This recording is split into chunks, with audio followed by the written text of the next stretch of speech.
je vous retrouve aujourd'hui pour une nouvelle vidéo. Oui, c'est vrai, j'en fais pas souvent des vidéos, mais là voilà, j'avais envie de vous parler de ce livre en vidéo plutôt que par écrit.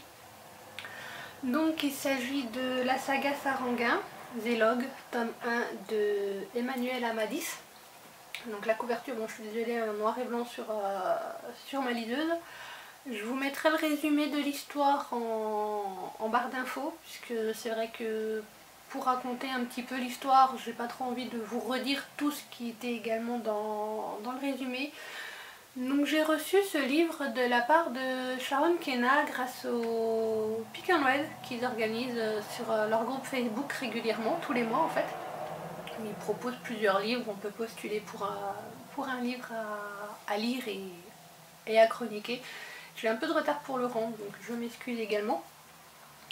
Donc Zélogue est le nom d'un des personnages principaux de l'histoire du tome 1, donc de Saranguin. Donc le peuple de Saranguin vient bien sûr d'une autre planète, ce sont des extraterrestres qui arrivent sur la planète Terre, un petit peu en difficulté. Ils ressemblent vraiment à s'y méprendre, comme nous, à des humains, sauf qu'ils sont légèrement plus grands et qu'ils ont une capacité spécifique à savoir détecter grâce au souffle, donc le souffle de la personne, voilà, si elle ment ou pas. Donc ils ont un petit peu fait leur bout de chemin sur la planète Terre en travaillant pour différentes sociétés, grosses sociétés qui les engagent pour, on va dire, pour éviter l'espionnage industriel, pour savoir qui de leurs employés souhaite vendre ou pas leurs secrets, qui va les trahir, enfin voilà un petit peu grosso modo l'emploi qu'ils ont sur Terre. Ils vivent dans différentes communautés,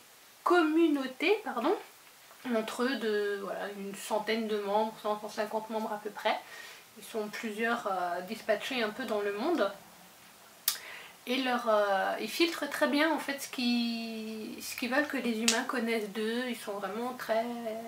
Ils savent ce qu'ils laissent filtrer comme info ou pas sur leur vie, sur leurs us et coutumes. Donc ce qu'ils n'ont pas dit en fait en venant sur Terre, c'est qu'ils recherchent le Sheil.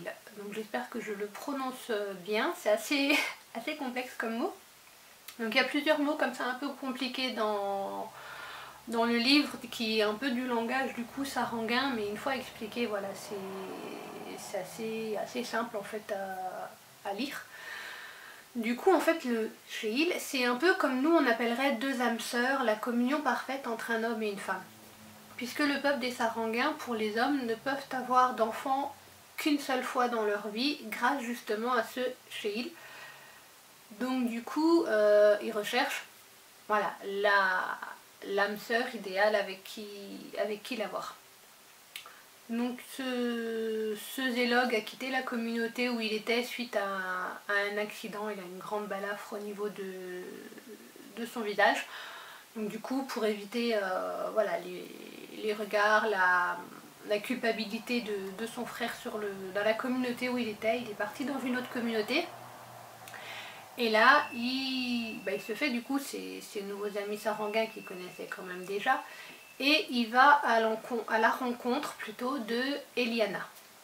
Eliana est une terrienne qui travaille dans une entreprise où ils viennent contrôler leur souffle tous les matins au travail et tous les soirs en partant.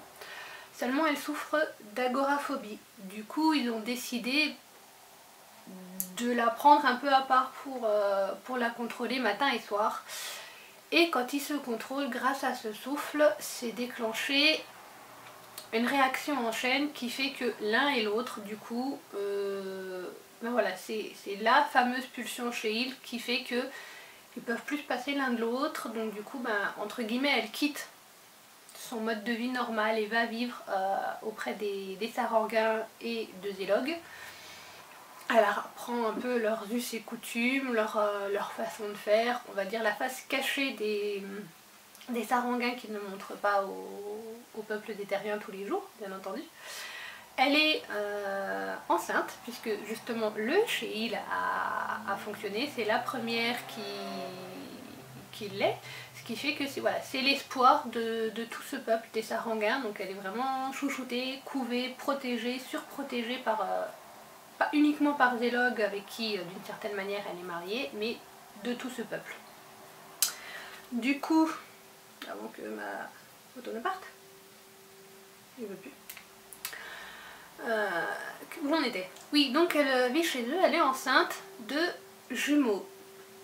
Malheureusement, il n'y a pas eu d'échographie, il n'y a rien eu, elle l'a senti, ce sera deux, ce sera des filles. Du coup, ils ont découvert qu'elle avait également un don.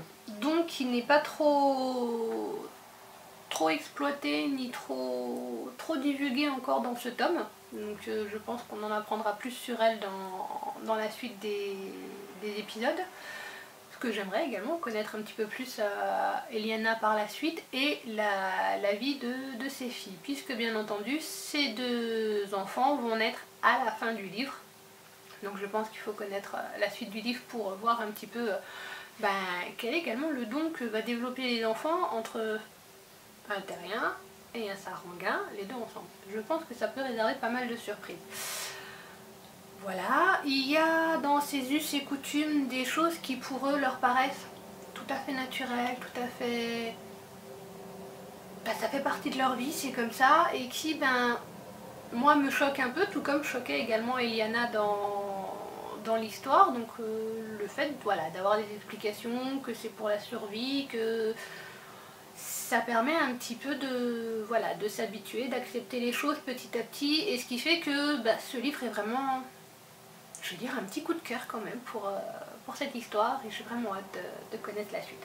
Donc je vous remontre une dernière fois la couverture, Zélog, voilà, des Sarangas, tome 1, voilà. Je vous laisse découvrir ce livre, le lire si vous le souhaitez, je vous le recommande, il est vraiment pas mal. Il n'y a pas énormément, c'est pas un pavé de 500 pages, hein, mais il y a plusieurs tomes, donc j'ai hâte de pouvoir lire la suite. Voilà, sur ce, je vous souhaite une